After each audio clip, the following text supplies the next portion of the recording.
नमस्कार दोस्तों, आप सभी का स्वागत है हमारी YouTube channel BCS basic physics में। आज के इस वीडियो में हम बात करेंगे कक्षा 11 का टॉपिक घर्षण के लाभ एवं हानियां। हम दोस्तों गति के जो नियम है उस चैप्टर में चल रहे हैं। NCERT का जो पाठ्यक्रम है उसमें 5th चैप्टर में आज के इस वीडियो में हम देखेंगे कि घर्षण के क्या एडवांटेज हैं और क्या डिसएडवांटेज है। देखिए दोस्तों, घर्षण एक आवश्यक बुराई है, जरूरी भी है और बुरा भी है। हम कुछ एग्जांपल्स के जरिए आप लोगों को यह समझाएंगे कि घर्षण जरूरी तो क्यों है और बुरा किस वजह से है। ये देखिए दोस्तों, कुछ एग्जांपल्स से हम पहले उसके लाभ देखेंगे घर्षण के, और फिर उसमें घर्षण की कुछ हानियां भी आपके सामने रखेंगे। दोस्तों सर्वप्रथम हम बात करते हैं घर्षण के लाभ। घर्षण जरूरी क्यों है? घर्षण के लाभ, घर्षण की आवश्यकता। घर्षण के लाभ या घर्षण की आवश्यकता कह सकते हैं। घर्षण की आवश्यकता क्यों है?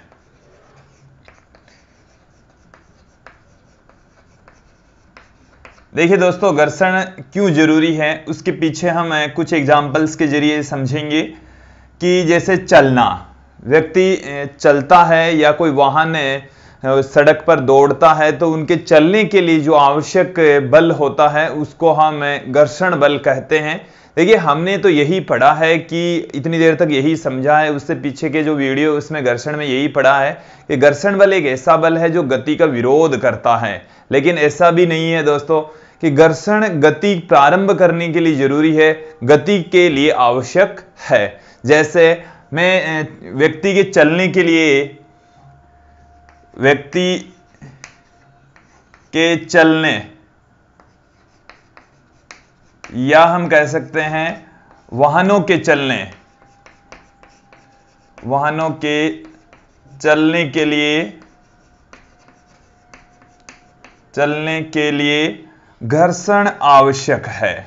घर्षण आवश्यक है कैसे, इसको हम समझेंगे दोस्तों। यहां पर जैसे हम एग्जांपल ले लेते हैं यहां पर कि व्यक्ति चल रहा है या दौड़ता है। जब व्यक्ति दौड़ रहा होता है, जैसे कोई व्यक्ति है ये, और ये व्यक्ति आगे की ओर दौड़ता है। जब ये व्यक्ति आगे की ओर दौड़ रहा है तो देखिए दोस्तों, ये वाला जो व्यक्ति है जब आगे की ओर दौड़ता है तो ये पृथ्वी के ऊपर पीछे की ओर धक्का लगाएगा, ये इधर क्रिया करेगा।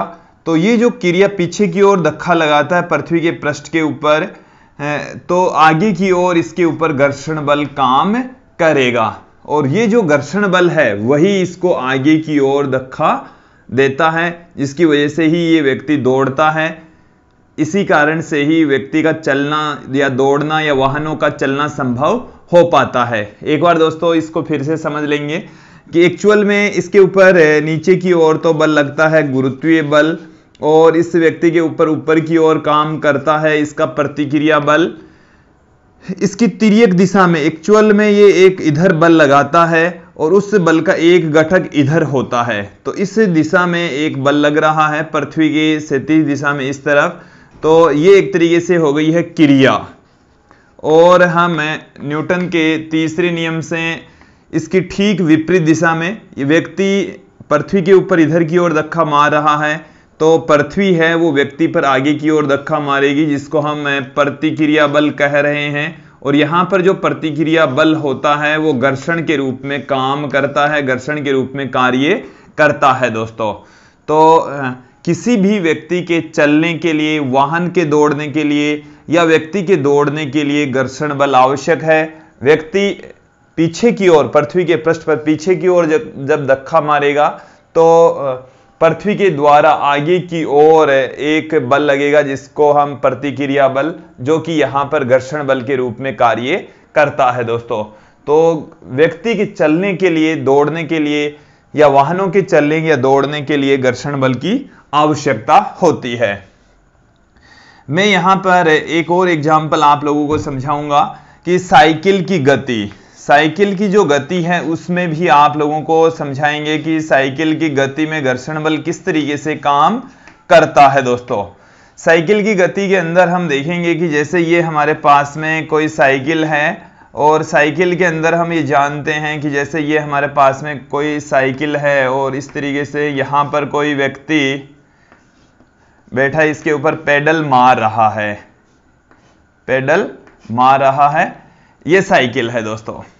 इसके टायरों पर आप फोकस करेंगे, ये जो व्यक्ति है वो इस साइकिल को इधर की ओर ले जा रहा है, इस दिशा में इसको ले जा रहा है। इस साइकिल के टायरों पर फोकस कर लीजिए। डायग्राम तो इस तरीके से ही बना है, बट डायग्राम से बढ़िया आप लोगों को ये समझना है कि इसकी गति किस तरीके से होगी। ये हमारे पास में साइकिल के टायर हैं। जब वो पेडल मारता है तो देखिए दोस्तों इसके ऊपर बल किस तरीके से काम करेगा। तो पेडल मारेगा तो यहां पर जो चेन है उसकी सहायता से इस टायर के ऊपर पीछे की ओर बल लगेगा। तो जो व्यक्ति जोर लगा रहा है, पेडल मार रहा है, तो उस साइकिल के पहिए पर पिछला जो पहिया है उसके ऊपर पीछे की ओर बल लगता है, जिसके कारण से इसके ऊपर आगे की दिशा में घर्षण बल काम करेगा। एक बार इसको फिर से समझ लेंगे। पेडल मारेगा तो इस टायर के ऊपर चेन की सहायता से बल लगेगा जो कि पृथ्वी के पृष्ठ के संपर्क में पीछे की ओर लगता है।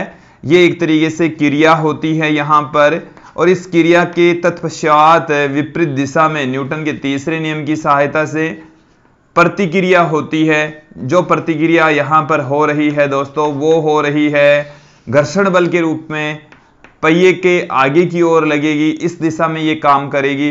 तो क्रिया तथा प्रतिक्रिया दोनों एक दूसरे के विपरीत दिशा में। क्रिया हो रही है टायर के द्वारा पृथ्वी पर और प्रतिक्रिया हो रही है पृथ्वी के द्वारा टायर पर, जो कि आगे की दिशा में है। तो इस टायर के द्वारा जो पिछला टायर होता है साइकिल का, वही टायर इस साइकिल को गति करने में सहायता प्रदान करता है। आगे का जो टायर है उसके ऊपर कोई फोर्स नहीं लग रहा, ये सिर्फ गति करता है। ये गति जब आगे की ओर करता है तो इसके ऊपर घर्षण बल पीछे की ओर काम करता है दोस्तों। तो यहां पर ये जो साइकिल की गति है आप लोगों को अच्छे से समझ में आ गई होगी। पेडल लगाते समय पीछे वाले टायर पर तो घर्षण बल काम करेगा आगे की ओर, और इस टायर के ऊपर घर्षण बल काम कर रहा है पीछे की ओर। हमने इतनी देर तक यही पढ़ा है कि जब कोई पिंड या कोई वस्तु एक पृष्ठ से दूसरे पृष्ठ पर फिसलती है तो उसके ऊपर गति की विपरीत दिशा में घर्षण बल काम करता है। हर जगह ऐसा नहीं होता दोस्तों। हमने पहले एग्जाम्पल में भी देखा, व्यक्ति आगे की ओर गति कर रहा है और घर्षण बल भी आगे की ओर ही लग रहा है, जो कि इसकी गति कराने में सहायता प्रदान करता है। साइकिल की गति में भी ऐसा ही है दोस्तों। एक बार साइकिल को आप यदि दूसरे तरीके से भी समझें तो समझ सकते हैं। साइकिल की जो गति है दोस्तों, साइकिल के अंदर क्या है, एक्चुअल में दो टायर लगे होंगे और दोनों जो टायर हैं उनकी गति को आप लोगों को यहां पर समझना है कि जब साइकिल को गति प्रदान करनी होती है, आगे की ओर गति देनी होती है, तब तो उसके ऊपर देखिए दोनों टायरों को मैं थोड़ा सा बड़ा करके दिखा रहा हूं। ये हमारे पास में साइकिल के टायर हैं, यहां पर बैठा व्यक्ति इसके ऊपर पेडल लगा रहा है। ये ऐसे आप पेडल टायरों को समझेंगे। तो जब पेडल मारता है तो इसके ऊपर इधर की ओर बल लगेगा, घर्षण बल आगे की ओर लग रहा है, ये घर्षण बल। इस टायर के ऊपर घर्षण बल सदैव पीछे की ओर काम करता है। जब पेडल मार रहा है तो घर्षण बल इस तरीके से काम करेगा, पीछे वाले टायर पर आगे की ओर, क्योंकि इस पर फोर्स पीछे की ओर लग रहा है, घर्षण बल आगे की ओर। ये वाला टायर है वो फ्री है, इसके ऊपर कोई फोर्स नहीं लग रहा, ये सिर्फ आगे गति करता है, इसलिए इसके ऊपर घर्षण बल पीछे की ओर काम करता है। अब जब व्यक्ति पेडल मारना बंद कर दे, साइकिल गति कर रही है, पेडल मारना बंद कर दिया, पेडल मारना बंद कर दिया, इसका मतलब है कि आप वहां पर कोई पीछे की ओर फोर्स नहीं लगा रहे। उस स्थिति में जो घर्षण बल है वो सिर्फ पीछे की ओर ही काम करेगा। तो साइकिल की मैंने दो स्थितियां बताई। जब पेडल मार रहा है तो इस टायर पर घर्षण बल आगे और इस टायर पर घर्षण बल पीछे। जब पेडल मारना बंद कर दे तो दोनों ही टायरों पर घर्षण बल पीछे की ओर लगेगा। दोनों टायरों पर जो घर्षण बल है गति की विपरीत दिशा में काम करता है।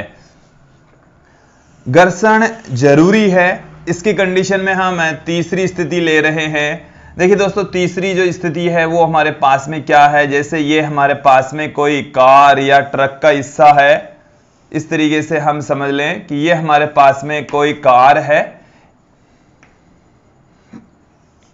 ये ऐसे यहाँ पर हेडलाइट लगी हुई है, इधर से बैठने का है, व्यक्ति यहाँ पर बैठकर चला रहा है। दोस्तों इस कार के अंदर कोई इस तरीके से वस्तु रखी हुई है।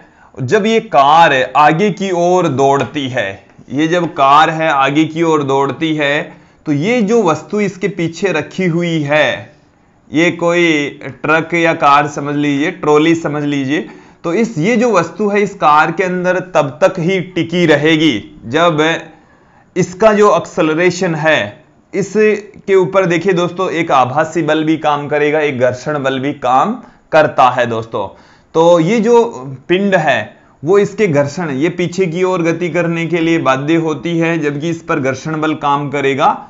इसकी जो कार गति कर रही है, दोस्तों इसको समझ लेंगे, कार जब आगे की ओर गति करती है, यदि इस पृष्ठ पर घर्षण बल काम नहीं कर रहा तो ये वस्तु इस के पृष्ठ पर, इसके जो समतल है, यहां से फिसलती हुई, फर्श पर फिसलती हुई पीछे की ओर लुढ़क सकती है, गिर जाएगी। लेकिन जब इस पिंड के तथा इस कार के फर्श के बीच में जब घर्षण बल काम करता है तो घर्षण बल इसकी ऊपर इधर की ओर काम करेगा, इस कार के ऊपर आभासी बल इधर की ओर काम करेगा, m इंटू ए के रूप में इस पर काम करने वाला है। a इस कार का त्वरण, m इस पिंड का द्रव्यमान होता है।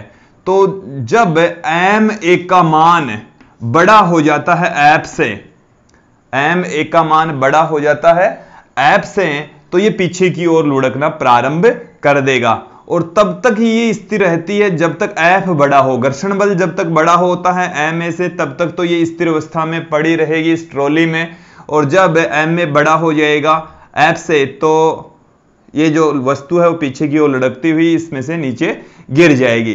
तो यहां पर घर्षण बल को आप देखो, ये दोस्तों गिरने की कंडीशन है, पीछे की ओर फिसलने की, गिरने वाली कंडीशन है। तो F के स्थान पर म्यू एस इंटू आर कर सकते हैं और R के स्थान पर दोस्तों आप एम जी पुट कर सकते हैं। M से M कैंसिल हो गया। जब एक्सेलरेशन की वैल्यू म्यू एस इंटू जी से ज्यादा हो जाती है तब वस्तु इस फर्श पर नहीं टिकेगी, पीछे की ओर फिसलते हुए गिर जाएगी।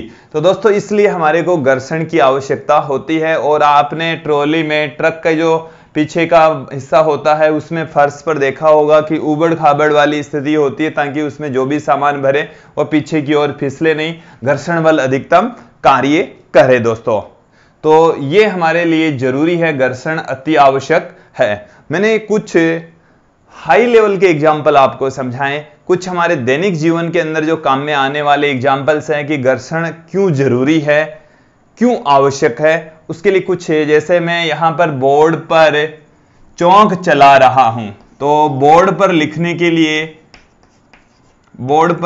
के लिए घर्षण की आवश्यकता होती है। किसकी जरूरत है? घर्षण की। यदि चौक और बोर्ड के मध्य घर्षण नहीं काम कर रहा तो बोर्ड पर हम नहीं लिख सकते। दोस्तों यदि इसके ऊपर तेल लगा दिया जाए तो इसके ऊपर चिकनाहट आ जाएगी, घर्षण कम हो जाएगा, थोड़ा सा मुश्किल से लिख पाएंगे। चाहे बोर्ड पर लिखना हो, चाहे कॉपी में लिखना हो, पेन की सहायता से लिखना हो, पेंसिल की सहायता से लिखना हो, घर्षण द्वारा ही पॉसिबल होता है। तो हमने यहां पर देखा कि घर्षण के द्वारा ही चलना संभव होता है, दौड़ना होता है, वाहनों का चलाना संभव होता है। और किसी वस्तु, देखिए दोस्तों, वाहनों पर ब्रेक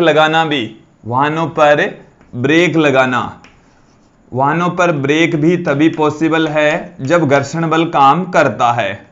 वाहनों पर ब्रेक एक्चुअल में होता क्या है, जैसे ये आपके पास में आपका कोई साधन है, ये जैसे मैंने अब की बार भी इसी तरीके का कोई साधन ले लिया।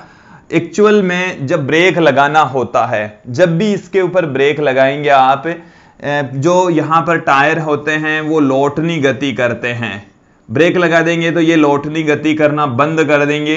ये जो वाहन है वो इधर की ओर गति कर रहा है, लौटनी गति बंद कर देंगे तो ये सिर्फ सर्पी घर्षण इसके ऊपर काम करेगा, रेखीय गति करेंगे और उस कंडीशन में सर्पी घर्षण इसके ऊपर काम करेगा पीछे की ओर, जो कि लौटनी घर्षण से ज्यादा होता है, काफी ज्यादा होता है। तत्पश्चात ये जो वाहन है वो रुक जाता है। और हमने ये देखा है कि जो रोड होती है, सड़क होती है, वो भी थोड़ी सी खुरदरी होती है, डामर में मोटे कंक्रीट की बनाई जाती है ताकि उसके ऊपर आराम से ब्रेक लगाए जा सके, उसका भी घर्षण हो। जो घर्षण रोड का होता है, सड़क का होता है, वो चलने के लिए भी जरूरी है, साथ में वाहनों के ब्रेक लगाने के लिए भी जरूरी है दोस्तों। अगला जो बिंदु है हमारे पास में कि घर्षण की आवश्यकता क्यों है, जैसे माचिस से हम तिल्ली जला रहे हैं तो वो घर्षण से ही पॉसिबल है। माचिस से तिल्ली का जलाना, तिल्ली का जलाना वो तभी पॉसिबल है जब घर्षण बल काम करे। देखिए दोस्तों, हमारे दैनिक जीवन में बहुत सारी ऐसी चीजें होती हैं जिसमें घर्षण की आवश्यकता होती है। यदि घर्षण नहीं है तो हम वस्तुओं को पकड़ नहीं सकते। देखिए दोस्तों, जैसे रस्सी होती है, कई बार हम प्लास्टिक की रस्सी को खींच रहे होते हैं तो उसमें जो फ्रिक्शन है वो काफी कम होता है और वो फिसलती है हमारे हाथ से बार बार, तो घर्षण से ही वो रस्सी है वो मजबूती से पकड़ पाते हैं दोस्तों। तो हमारे दैनिक जीवन में, व्यवहारिक जीवन के अंदर घर्षण बहुत जरूरी है। हालांकि वो कुछ हद तक नुकसान भी करता है। नुकसान के बारे में बात करेंगे। पहले हमने आप लोगों के सामने कुछ ऐसे तथ्य रखे जिसमें घर्षण की अत्यंत आवश्यकता है। घर्षण के द्वारा ही कुछ चीजें पॉसिबल हो पाती है। जो मशीनें होते हैं उनमें जो कन्वेयर बेल्ट होते हैं, जब जो बेल्ट होते हैं, पट्टे होते हैं, तो वो घर्षण के द्वारा ही पॉसिबल। जैसे हमारे पास में ये कोई पट्टा है, लदान पट्टा युक्ति कह दीजिए, ये दो घिरनियां हैं, इसके ऊपर कोई पट्टा चढ़ा हुआ है। जो खादानें होती है, खानों के अंदर इस तरीके के लदान पट्टा, यहाँ पर वस्तुएं डालकर एक स्थान से दूसरे स्थान तक उनको भेजा जाता है, तो वो इसके घिरनियों के ऊपर तभी घूम पाएगा ये पट्टा जब इनके बीच में आपस में घर्षण बल काम करता हो, अन्यथा पॉसिबल नहीं है। तो हमारे दैनिक जीवन में घर्षण अत्यंत आवश्यक है। अब हम बात करेंगे घर्षण नुकसानदायक क्यों है, घर्षण की हानियां क्या क्या हैं। देखिए दोस्तों, घर्षण से होने वाली जो हानियां हैं उसकी हम अब यहां पर चर्चा करते हैं कि घर्षण नुकसानदायक भी है कैसे। कुछ एग्जाम्पल्स के जरिए हम आप लोगों को समझाने का प्रयास करेंगे। यहां पर पहला जो एग्जाम्पल है दोस्तों, जैसे हमारे पास में कोई मशीन चला रहे हैं, कोई उपकरण यदि हम चला रहे हैं तो मशीनों में घर्षण के कारण, घर्षण काम करता है और घर्षण के कारण अतिरिक्त ऊर्जा खर्च करनी पड़ती है। मशीनों को संचालित करने के लिए अतिरिक्त ऊर्जा या कार्य करना पड़ता है। देखिए दोस्तों, अभी हमने जैसे साइकिल चलाने का एग्जाम्पल लिया है। देखिए, साइकिल चलाने के अंदर हमारे को कार्य करना पड़ता है, बल लगाना पड़ता है, ये हमने देख लिया है। तो क्योंकि इसके ऊपर पीछे की ओर बल लगाएंगे तभी आगे की ओर घर्षण बल काम करेगा। जैसे यहां पर घर्षण बल यदि काफी ज्यादा है तो आपको पीछे की ओर बल भी काफी ज्यादा लगाना पड़ेगा। तत्पश्चात जो व्यक्ति है उसको कार्य भी ज्यादा करना पड़ता है दोस्तों। तो आप किसी मशीन को चला रहे हैं तो घर्षण की वजह से उस मशीन को चलाने में अतिरिक्त ऊर्जा खर्च करनी पड़ेगी, अतिरिक्त कार्य करना पड़ेगा। तो यह घर्षण का एक तरीके से नुकसान ही है, एक घर्षण का दोष ही होता है दोस्तों। घर्षण के दूसरे नुकसान की यदि हम बात करें, जैसे हमारे पास में मशीनें होती हैं तो घर्षण की वजह से मशीनों की जो कल पुर्जे हैं वो टूट जाते हैं। मशीनों के कल पुर्जे हैं वो टूट जाते हैं और घिस भी जाते हैं। जैसे हमारे पास में मशीनों के कल पुर्जे हैं वो समय के साथ में घर्षण की वजह से घिस जाएंगे, टूट जाएंगे। जैसे हमारे पास में इसी के साथ में हमें एक और पॉइंट जोड़ रहा हूं, वाहनों के टायर भी घिस जाते हैं। घर्षण के कारण से जो वाहनों के टायर होते हैं वो घिस जाते हैं। हमारी चप्पल भी घिस जाती है, चलते चलते घर्षण की वजह से हमारी जो चप्पल है वो भी घिस जाती है। तो वाहनों के टायर घर्षण की वजह से क्या हो जाएंगे, घिस जाएंगे। तो दोस्तों, ये हमारे पास में घर्षण के नुकसान ही है, घर्षण के नुकसान ही है दोस्तों। और जो सबसे बड़ा नुकसान है दोस्तों, जो मशीनें चलती है, मशीनरी जितनी भी है उन सब में घर्षण के द्वारा ही वो चलना उनका पॉसिबल होता है। और जब घर्षण बल लगता है तो उनके अंदर घर्षण से मशीनों में उष्मीय ऊर्जा खर्च होती है, मशीनों में उष्मीय ऊर्जा खर्च होती है, जिससे मशीनें गर्म हो जाती है और कई बार वो खराब भी हो जाती है। गर्म हो जाती है इसका मतलब ये ऊर्जा कोई काम की नहीं है। घर्षण की वजह से जो मशीनें हैं वो गर्म हो जाएगी और गर्म की वजह से उनको कई बार खराब भी हो जाती है, मशीनें जल भी जाती है, अतिरिक्त ऊर्जा खर्च करनी पड़ती है। ये ऊर्जा कोई काम की नहीं रहती दोस्तों। तो इसी तरीके से घर्षण जैसे हमारे लिए जरूरी होता है, उसी तरीके से कई चीजों में, कई उपकरणों में ये बहुत नुकसान भी करता है दोस्तों। लेकिन घर्षण जरूरी भी है, घर्षण हानियां भी पहुंचाता है। अब घर्षण हानि पहुंचाए तो घर्षण को कम कैसे करें? घर्षण को कम करके जो हानि है उसको हम कम कर सकते हैं। तो घर्षण को कम करने के उपाय हम आपके सामने यहां पर रखते हैं। घर्षण को कम करने के उपाय, देखिए दोस्तों, जो घर्षण है उसके उत्पन्न होने का जो रीजन है, मूल रीजन मैं आप लोगों के सामने रख रहा हूं।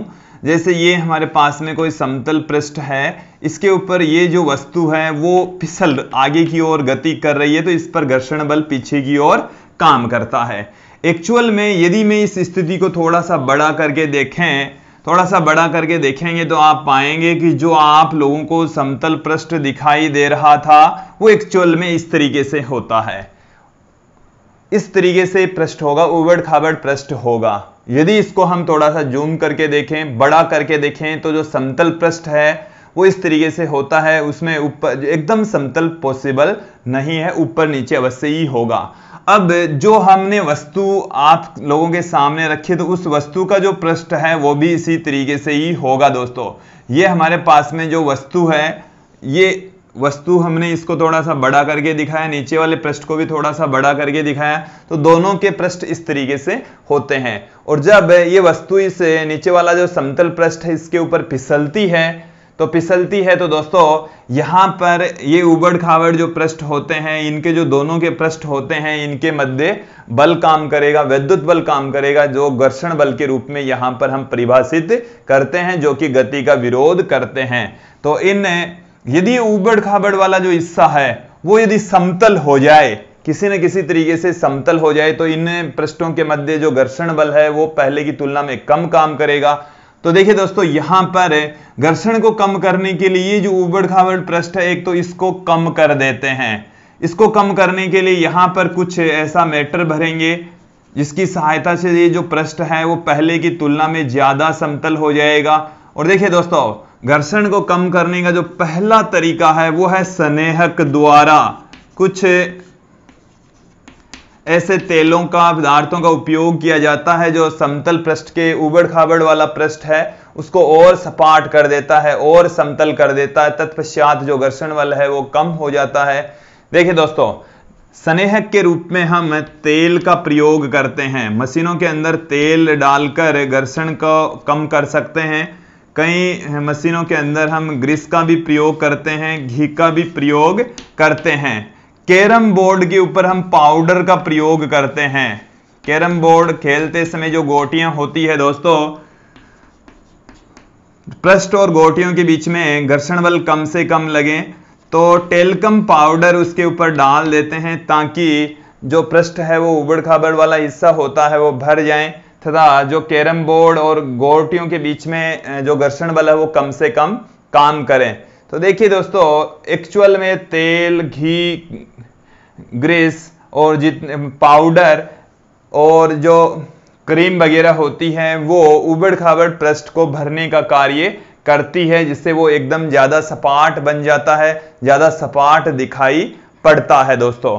तो ये था स्नेहक द्वारा। स्नेहक का मतलब चिकने जो पदार्थ होंगे, जो समतल पृष्ठों के अंदर जो खड्डे बने होते हैं, अत्यंत छोटे होते हैं, बट इन खड्डों को भरकर वो और ज्यादा सपाट कर देंगे तथा जो घर्षण बल है उसको न्यूनतम कर देंगे, बहुत कम कर देंगे। तो इस तरीके से इस विधि के द्वारा हम घर्षण बल को कम कर सकते हैं।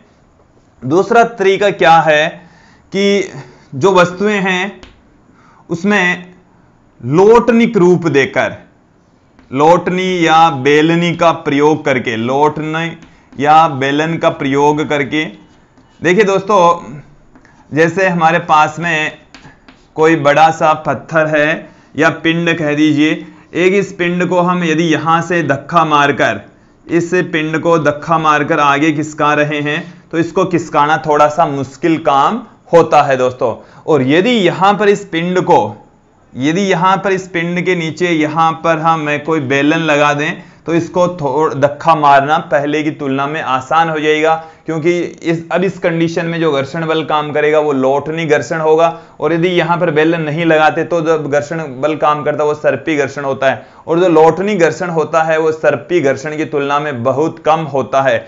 आपने देखा होगा जो काउंटर होते हैं दुकानों के ऊपर आगे के पोर्शन में रखे होते तो उनके नीचे छोटे छोटे टायर लगे होते हैं। ये जो टायर होते हैं वो घर्षण बल को कम करने का कार्य करते हैं। ये यहां पर लोटनी घर्षण आ जाता है, पहले सर्पी घर्षण होता है तो सर्पी घर्षण ज्यादा, लोटनी घर्षण कम। तो छोटे टायरों का प्रयोग करते हैं, बेलनों का प्रयोग करते हैं ताकि घर्षण का मान कम किया जा सके। दोस्तों इसके साथ में एक अन्य उपाय आप लोगों के सामने हम रख रहे हैं, बॉल बेरिंग का प्रयोग करके।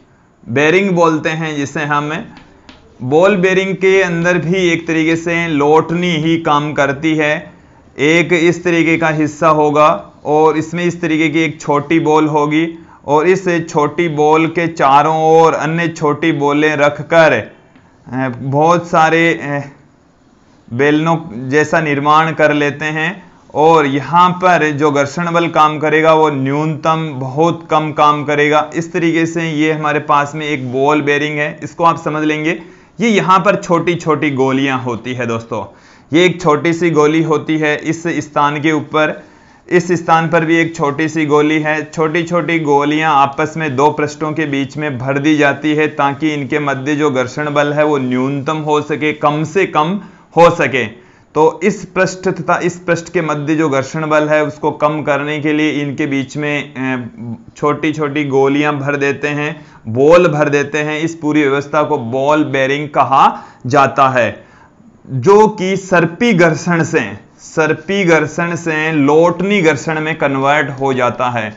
और जो सर्पी घर्षण होता है वो लोटनी घर्षण की तुलना में काफी ज्यादा होता है, लोटनी घर्षण काफी कम होता है दोस्तों। तो जो बॉल बेरिंग है, मशीनों के अंदर, कल पुर्जों के अंदर बॉल बेरिंग का प्रयोग किया जाता है। जैसे टायर हैं, साइकिल का टायर है, पंखा है, इन सब के अंदर बेरिंग का प्रयोग होता है। घूमने वाली वस्तुओं के अंदर बॉल बेरिंग का प्रयोग किया जाता है ताकि घर्षण को कम किया जा सके। तो दोस्तों ये थी घर्षण कम करने के कुछ तरीके, कुछ विधियां। इस वीडियो में हमने देखा कि घर्षण के कौन कौन से लाभ हैं, घर्षण की कौन कौन सी हानियां हैं और घर्षण की हानियों से कैसे बचा जा सकता है, मतलब घर्षण को कम किस तरीके से किया जा सकता है। आज की इस वीडियो में इतना ही दोस्तों, धन्यवाद दोस्तों।